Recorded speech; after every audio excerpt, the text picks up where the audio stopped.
अब आपको सुभाष चंद्र बोस के बारे में पढ़ा देते हैं। सुभाष चंद्र बोस के बाद आपको मुस्लिम लीग के बारे में पढ़ा देंगे। मुस्लिम लीग के बाद आपको महात्मा गांधी के बारे में पढ़ा देंगे। उसके बाद क्रांतिकारियों के बारे में पढ़ा देंगे। उसके बाद समाज सुधारक के बारे में बता देंगे। इतिहास खत्म।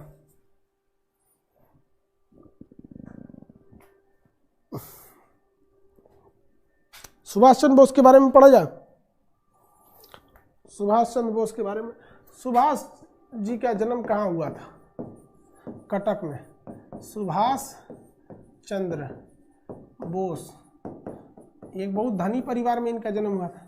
सुभाष चंद्र बोस का जन्म 1897 में हुआ। कहाँ हुआ? उड़ीसा के कटक में हुआ। उड़ीसा के कहाँ हुआ? कटक में। उड़ीसा के कटक में हुआ था। 1897 में सुभाष चंद्र बोस का जन्म उड़ीसा के कटक में हुआ था। याद रखिएगा, कटक में कौन सा स्टेडियम है? बारामती। बारामती स्टेडियम कहाँ है? कटक में है। चावल अनुसंधान केंद्र कटक में है, लेकिन अंतर्राष्ट्रीय चावल अनुसंधान केंद्र कहेगा तो कटक में ना होगा, वो क्या हो जाएगा? मनीला में हो जाएगा। कटक के पास एक जगह है तालचर, वहाँ भारी जल बनाया जाता है तालचर में। ये सब नक्शा में पढ़ाएंगे आप लोग को। नक्शा पढ़ लेने के बाद सोच रहा है स्टैटिक जीके में कुछ बचबे नहीं करता है। देखिए 1920 में इन्होंने आईसीएस की परीक्षा दी, इंडियन सिविल सर्विसेज, आईसीएस जो वर्तमान में यूपीएससी का तुलना करता है, आईसीएस की परीक्षा दी। लेकिन 1921 में इन्होंने आईसीएस की परीक्षा से क्या दे दिया? कहा कि भैया ये सब नौकरी हमरा से ना होने वाला है, अंग्रेजों की गुलामी हमसे नहीं हो जाएगा, हम इस नौकरी को क्या कर देते हैं? छोड़ देते हैं। और ये कहाँ चले आए? राजनीति में चले आए, राजनीति में। और इन्होंने अपना राजनीतिक गुरु किसे बना लिया बता सकते हैं? सीआर दास। सीआर दास, चित्तरंजन दास, चित्तरंजन दास, सीआर दास, चित्तरंजन दास या सीआर दास, चित्तरंजन दास या सीआर दास को क्या बना लिया? अपना राजनीतिक गुरु बना लिया था इन्होंने, अपना राजनीतिक गुरु सीआर दास को बना लिया। 1938 में इन्होंने कौन सी अधिवेशन किया? हरिपुरा, हरिपुरा। 1939 में इन्होंने त्रिपुरी संगठन अधिवेशन किया। त्रिपुरी अभी बताया है, त्रिपुरी कहाँ पर है? मध्य प्रदेश में है त्रिपुरी। लेकिन त्रिपुरी संकट के बाद इन्हें महात्मा गांधी से विवाद हो गया, तो इन्होंने 1939 में अपनी एक अलग संस्था बनाई और कही इसमें केवल नगरम दल वाले रहेंगे। उसका नाम हो गया forward block. Forward block, forward block. बताइए फॉरवर्ड ब्लॉक से क्वेश्चन पूछता है कब हुआ था? तो 1939 में ही बना लिया था इन्होंने, 1939 में ही बना लिए थे। जैसे त्रिपुरी संकट से ये अलग हुए, 1939 में ही बना लिए। ये सब डेट याद रखने की जरूरत नहीं है। आईसीएस की परीक्षा से क्या हो गई है? इन्होंने त्यागपत्र दे दिया नौकरी होने के बाद भी। सोचिए इन्हें, ये कितने बहादुर और कितने देश के प्रति समर्पित लोग थे। आज कोई चपरासी की नौकरी नहीं छोड़ सकता है, और ये आईएएस की नौकरी छोड़ दी यहाँ पर और फॉरवर्ड ब्लॉक की स्थापना कर दी। इन्हें भड़काऊ भाषण देने के इल्जाम में 1940 में गिरफ्तार कर लिया, लेकिन ये दाढ़ी बढ़ा के क्या हो गए?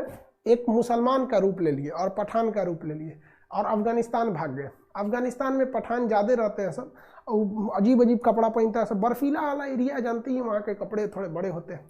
और वो वहाँ से कपड़े पहनकर और कहाँ भाग गए? रूस होते हुए फिर धीरे धीरे कहाँ? इटली, इटली के बाद जर्मनी चले गए और हिटलर से मिलने चले गए।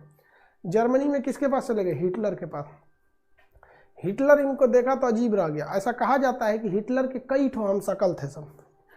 माना जाता है कि हिटलर के क्या थे ना, कई हम शकल थे सब। तो हिटलर से जो लोग मिलने आते थे ना, तो हम शकलें मिल के उनको निपटा देते थे। तो सुभाष चंद्र बोस जो थे वो हिटलर के सामने गए, तो एक तो हिटलर का हम शकल आ गया, तो सारे उसके सैल्यूट करने लगे, हिटलर आ गया, हिटलर आ गया। सुभाष चंद्र बोस कुर्सी पे बैठले रह गए, देखा तो चला गया। कहा कि सोच रहा ये आदमी हिला तक नहीं। एक और आया हिटलर के हम शकल, सब उसके सैल्यूट करने लगे। सब उसको लगा कि हिटलरवा दूसरे को उधर से आ गया है। सुभाष चंद्र बोस हिले भी नहीं, और ये सब हिटलर छुपके से देख रहा था। जब ओरिजिनल में हिटलर आया ना, तब सुभाष चंद्र बोस हाथ मिलाने के लिए दिए। तो हिटलर कंफ्यूज हो गया कि यार हमारे जो खुद के सेवादार हैं, हमारे खुद के बॉडीगार्ड है, वो सोच रहा हमारा नकली असली नहीं पहचानते, से तू कैसे पहचान गया? तो सुभाष चंद्र बोस ने कहा था भैया सोने की परख सोनार को होती है, लोहार को नहीं होती है। सुभाष चंद्र बोस से बहुत प्रभावित हुआ और कहा कि क्या चाहते हो तुम? सुभाष चंद्र बोस ने कहा, बोला क्या चाहते हो तुम, काहे लिए आए हो यहाँ? कहा कि भैया देखिए हमरा आपकी मदद चाहिए, मदद कीजिए, मदद करेंगे तो आप ही को फायदा होगा। तो कहा कि ये कौन मदद है कि हमरा फायदा होगा? सुभाष चंद्र बोस ने समझाया कि देखिए भारतीय फौजी जो होते हैं सब ना, बिना नाश्ता कैले लड़ाई लड़ता है सब, बड़ी खतरनाक है सब भारतीय फौज। इंडिया से अंग्रेज सब भारतीय फौजियों को लेके गए थे सब कहां पर, हिटलर को मारने के लिए, हिटलर को मारने के लिए इंडिया से लेके गए थे कि हम हिटलर को मारेंगे। ससुरा हिटलर इन लोग को पकड़ लिया, हिटलर इन लोग को क्या कर लिया, पकड़ लिया। एक बहुत बड़ा घर बनवाया था, बहुत बड़ा हॉल टाइप का था, नहीं गोदाम होता है गोदाम, बहुत बड़ा गोदाम बनवाया था। उसी गोदाम में 2-4 हजार फौजियों को रख देता था और शटर गिरा के उसमें जहरीला गैस छोड़ देता था, मर जाते थे लोग। तो हिटलर से कहा गया, सुभाष चंद्र बोस ने अजीब मांग कहा कि देखिए ये जो फौज है, ये फौज जो आपसे लड़ाई कर रही थी, इस फौज को आप क्या कर दीजिए, हमको दे दीजिए, हम इस फौज को वापस इंडिया ले जाएंगे और अंग्रेजों को मारेंगे। तो कह रहे पगला, कहीं क्या पगला गया क्या, अंग्रेजों ने के तो साथे साथे आके हमको मार रहा था सब, और तू कह रहा है कि वापस ले जाके अंग्रेजों को मारेंगे। ये गाड़ी समझ ले क्या कि बैक गियर डाल देंगे तो हेलने से और फ्रंट गियर में हेलने से। कहा कि आप टेंशन मत लीजिए, हमारी जिम्मेदारी है। सुभाष चंद्र बोस गए, वहां पे भाषण दिया, मातृभूमि के प्रेम को समझाया और वहां पर कहा कि अगर हम अंग्रेजों के खिलाफ लड़ेंगे तो इधर हिटलर धो ही रहा है, इधर तुम लोग धो दो, उधर जापान धो रहा है, सब धोएंगे तो हम ना एक दिन हम लोग जरूर आज़ाद हो जाएंगे। अंग्रेजों के बहकावे में रहोगे तो नहीं आज़ाद हो जाओगे, हम तुम मुझे खून दो, मैं तुम्हें आज़ादी दूंगा। सुभाष चंद्र बोस की बातों में वहाँ के सैनिक आ गए और उन्होंने कहा कि बस अब हमको हथियार दिला दीजिए, अब हम जाके मारेंगे यहाँ पे जितना यहाँ पे है सब ना अंग्रेज सब, खरगोश खरगोश उन सबको बड़ी मार मारेंगे यहाँ पे। हिटलर देखा कि यार ये गजब आदमी है, सुभाष चंद्र बोस ये आदमी है कि कौन सी है, तुरंत माइंड वॉश कर दिया उन सबका। अब वो जो सैनिक हमको मारने आ रहे थे सब, आज हम ही से हथियार लेके पूछते हैं सब, बोलिए किसको मारना है, यार कैसा आदमी है। तो सुभाष चंद्र बोस को बहुत खुश हुआ हिटलर और एगो भारतीय को बुलाया, ए सुन सुन सुन, इंडिया में बहुत अच्छे लोगों को क्या कहा जाता है, बहुत जिसका पावरफुल रहे, दबदबा आदमी।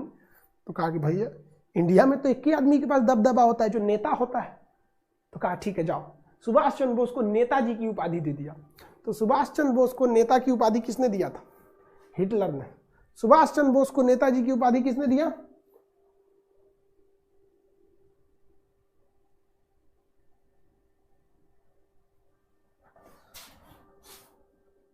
नेताजी की उपाधि किसने दिया,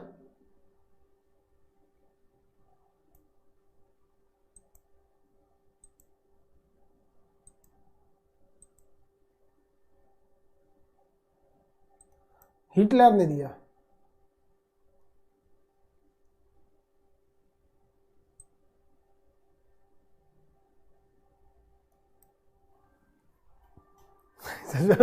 गांधी जी ने दिया। अरे यार गांधी जी को राष्ट्रपिता की उपाधि खुद सुभाष चंद्र बोस ने दिया था, वो भी ऑल इंडिया रेडियो पे सिंगापुर से बोला था कि हम भारतीय फौज को लेके आ रहे हैं। चलिए समझ में आ गया कि नहीं आ गया। अब ये जो फौजी यहाँ थे सब, जो फौजी यहाँ पर थे सब, ध्यान से देखिए, इन फौजियों में जो फौजी कहाँ थे सब, यहाँ पे थे सब। इन फौजियों को सुभाष चंद्र बोस कहाँ लेके आए, भारत लेके आए, लेकिन इस ससुराल को खतरनाक हथियार पते नहीं था। तो सुभाष चंद्र बोस ने इन फौजियों को, जर्मनी ने इन फौजियों को कहाँ भेज दिया, हिटलर ने कहाँ भेजा, जापान भेजा। कहा कि तुम जापान चले जाइए और जापान में हथियार वगैरह लेकर और ट्रेनिंग लेके तब हमला कीजिएगा। तो ये जापान ले गए। जापानियों ने इन्हें अंडमान निकोबार गिफ्ट में दे दिया। जापानियों ने क्या किया, अंडमान निकोबार गिफ्ट में दे दिया, जिस वजह से अंडमान निकोबार का नाम शहीद एवं स्वराज रख दिया गया। अंडमान निकोबार का नाम क्या रख दिया गया, शहीद एवं स्वराज नाम रख दिया गया। जापानियों ने गिफ्ट में दिया और उसके बाद ये कहाँ गए, म्यांमार में गए। तो म्यांमार में याद कीजिए रास बिहारी बोस, इन्होंने भारतीय फौज की एक छोटी सी सेना बना के रखी थी जिसका नाम था आज़ाद हिंद फौज। तो आज़ाद हिंद फौज की स्थापना रास बिहारी बोस किए थे, लेकिन वो बहुत कुछ कर नहीं पाए थे। हालांकि रास बिहारी बोस के ये आइडिया नहीं था, कैप्टन मोहन सिंह ने कहा था कि आप एक फौज का गठन कीजिए। तो कैप्टन मोहन सिंह के कहने पर रास बिहारी बोस म्यांमार में आज़ाद हिंद फौज का गठन किए, लेकिन ये बहुत कुछ नहीं कर पाई। जैसे सुभाष चंद्र बोस अपनी फौज लेकर यहाँ आए तो रास बिहारी बोस ने कहा कि अब आप अपनी फौज को इसमें मर्ज कर दीजिए ताकि ये और बड़ी हो जाए और अब आज़ाद हिंद फौज की स्थापना आप संभालिए। तो यही आज़ाद हिंद फौज म्यांमार में गठित की गई थी। 1942 में इसका कमान किसके पास आ गया? सुभाष चंद्र बोस के पास आ गया। और सुभाष चंद्र बोस ने कहा कि अब हम यहीं पर सरकार बनाएंगे। तो सुभाष चंद्र बोस ने म्यांमार से फौज को लेकर यहाँ सिंगापुर आए और सिंगापुर में 1943 में घोषणा कर दिया कि अब हम आज़ाद हिंद के सरकार हैं, आज़ाद हिंद की सरकार मेरे पास है। और सिंगापुर में ही ऑल इंडिया रेडियो पर उन्होंने बोला था कि राष्ट्रपिता महात्मा गांधी, मेरा आपसे कोई विरोध नहीं है, मुझे आपका आशीर्वाद चाहिए, मुझे अपने देश की 30 करोड़ जनता, उस समय 30 करोड़ आबादी थी, और हमें देश की 30 करोड़ जनता का आशीर्वाद चाहिए और हम अपनी आज़ाद हिंद फौज को लेकर भारत की ओर बढ़ रहे हैं। क्या मेरे हिंदुस्तान के सैनिक तैयार हैं? तो सारे सैनिकों ने एक बार में आवाज दिया कि हम तैयार हैं अपना रक्त बहाने के लिए। तो यहीं से सुभाष चंद्र बोस म्यांमार से होते हुए बर्मा में पार किए और मणिपुर में पहुंच के कहा थे दिल्ली चलो।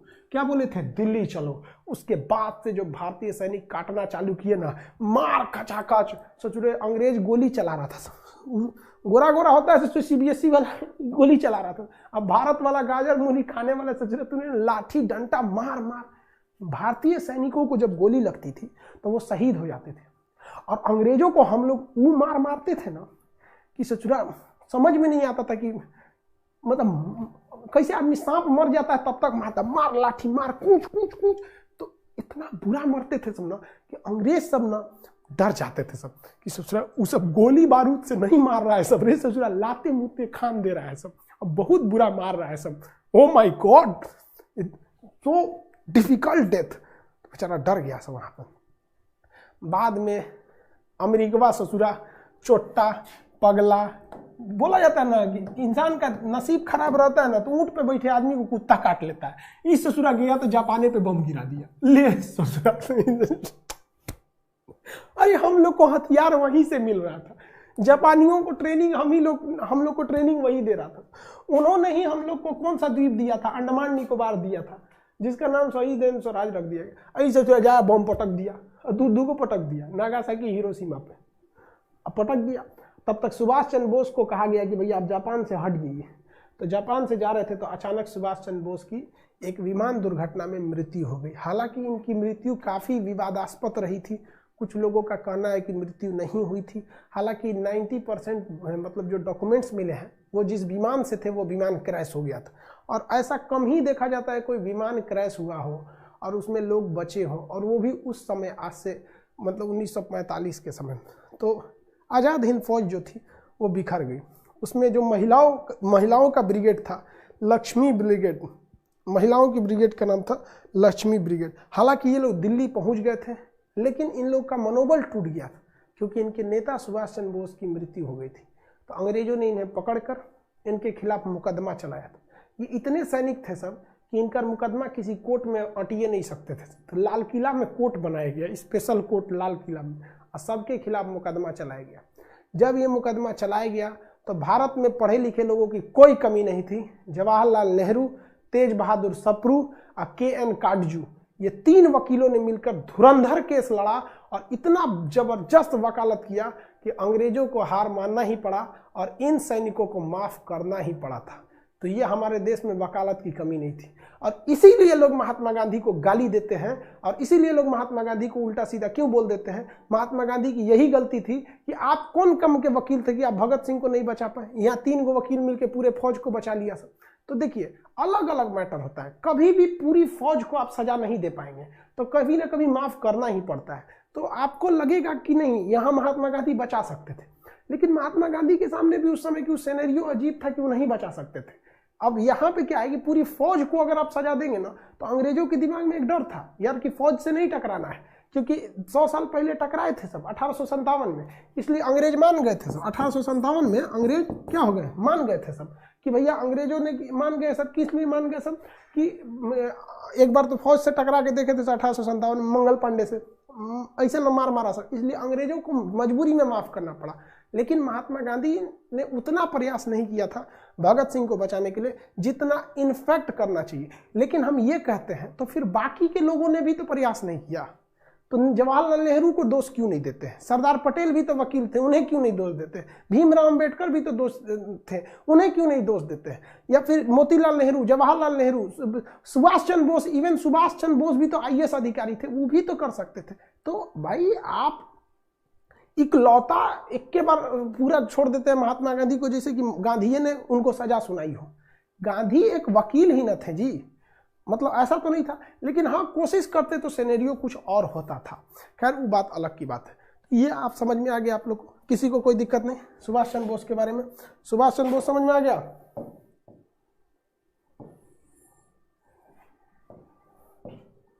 सुभाष चंद्र बोस, देखिए नेताजी की उपाधि किसने दिया था? नेताजी की उपाधि हिटलर, एडोल्फ हिटलर। किसने दिया? एडोल्फ हिटलर ने दिया था। नेताजी की उपाधि एडोल्फ हिटलर ने दिया था। आगे बढ़ते हैं। 1942 में आजाद हिंद फौज, आजाद हिंद फौज, आजाद हिंद फौज की स्थापना हुई थी। कहेगा आजाद हिंद फौज जो था इसकी आइडिया किसने दिया था? मोहन सिंह, कैप्टन मोहन सिंह। आजाद हिंद फौज की आइडिया किसने दिया? कैप्टन मोहन सिंह ने दिया था। इसके कप्तान कौन बने थे? कप्तान रास बिहारी, रास बिहारी। लेकिन कह देगा कि इसे संगठित किसने किया था? संगठित किसने किया? बढ़िया से इसको संगठित किसने किया? सुभाष बाबू, सुभाष चंद्र बोस, सुभाष चंद्र बोस। और 1943 में क्या हुई? आजाद हिंद सरकार बनी थी, आजाद हिंद सरकार।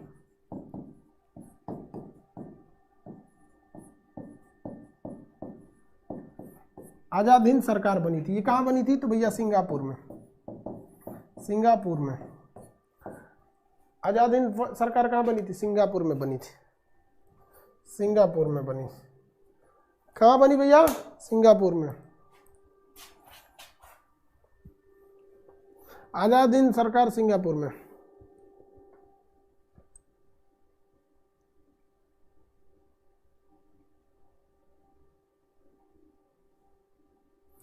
Pankaj Kumar Yadav, previous video delete नहीं कीजिएगा।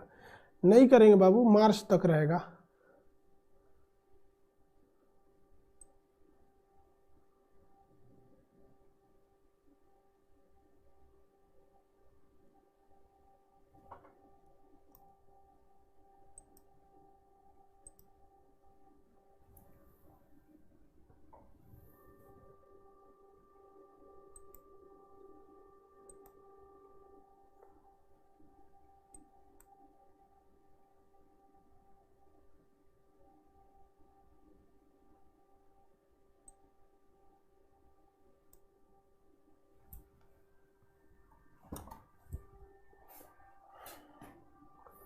हो गया? किसी को कोई दिक्कत नहीं? इतना याद हो गया? इसको आप लिखिएगा, इसको लिखने के लिए कोई मटेरियल वटेरियल नहीं है इसके लिए। अब बाकी का क्लास कल शाम को देखेंगे, कल शाम को देखेंगे। 2 तारीख से, मतलब 2 जनवरी से आपका सुबह भी क्लास है, शाम में भी क्लास है। कल संडे है, कल 1 जनवरी है। आप लोग को नए साल की ढेर सारी शुभकामनाएं। टेंशन वेंशन मत लीजिएगा लोग, नए साल में अच्छे से पढ़िए। हमेशा तो अच्छा पढ़ते ही हैं भैया। पढ़ाई अच्छा या खराब नहीं होता है, जितना ज़्यादा समय देंगे पढ़ाई अपने से सही हो जाता है। आपको कुछ नहीं करना है, किसी चीज़ को नहीं समझ में आ रहा है 3-4 बार पढ़ लीजिए, 4 बार 5 बार 6 बार, जितना बार पढ़िए। पढ़ाई केवल समय मांगती है, और आपको रास्ते में भटकाने की एक ही चीज़ है। आपको बहुत सारे काम दिखाई देंगे, कभी सोचेंगे मैसेज देख ले, व्हाट्सअप देख ले, ये देख ले, सब देखिए, हम किसी को नहीं मना कर रहे। लेकिन जो आपका ज़रूरी काम है, जिसके लिए आप अभी कर रहे हैं पढ़ाई, पहले पढ़ाई कर लीजिए। देखिए कि जो हमें आज पढ़ना था, क्या हमने वो पढ़ लिया? जब अंतरात्मा कह देगी कि नहीं, हाँ आज जितना पढ़ना चाहिए आज तुमने उतना पढ़ लिया, टेंशन फ्री आप मोबाइल चलाइए, कुछ भी चलाइए। मन करे मोबाइल चलाइए, मन करे जहाज चलाइए, हेलीकॉप्टर चलाइए, कुछ चलाइए, पढ़ाई करने के बाद चलाइए। समझ में आ गया कि नहीं है? अगर पढ़ाई नहीं करेंगे तो फिर कोई सफलता आपको नहीं मिलने वाली। आज के लिए इतना ही रहने देते हैं, कल मिलेंगे इसी टाइम। हैप्पी न्यू ईयर आप सभी लोग को, सब लोगों को हैप्पी न्यू ईयर। 2020 तो चला गया, जाते जाते कोविड 2019 दे के गया था, कोविड-19 ये सोच रहा दे गया कोविड-20। अब देखिए 2021 क्या क्या गुल खिलाते हैं। हालांकि कहीं ना कहीं कोरोना को फैलाने में हम लोगों की अशिक्षितता भी बहुत हद तक जिम्मेदार है। हम केवल सरकार को या कोरोना को दोष देकर नहीं रख सकते। आज भी हम मास्क लगा के चलते हैं तो लोग हमें बेवकूफ़ कहते हैं, लोग बेवकूफ़ कहते हैं कि कोरोना कहाँ है। अजब हाल है यार, माने तू ही सबसे बड़का होशियार है, कोरोना कहाँ है। जो कहता है ना कोरोना कहाँ है, उस ससुरन को पकड़ के कोरोना वाले हॉस्पिटल में जो मरीज है सब लोगों के बगल में बैठा दे और उसे कह दे कि इसको किस करूं ससुरन को कोरोना कहाँ है, फिर समझ में आएगा कोरोना कहाँ है। अच्छा हाल है, अरे मतलब बिना हाथ पैर का बात करता है। मतलब यार 1 करोड़ लोग इन्फेक्टेड हो गए हिंदुस्तान में, 1 करोड़ इन्फेक्टेड लोग हो गए, उसके बावजूद वो पूछता है कोरोना कहाँ है। मतलब बाकी सब डॉक्टर होकर बेवकूफ है सब छोड़ो यार, मिलेंगे अगले साल 1 साल बाद।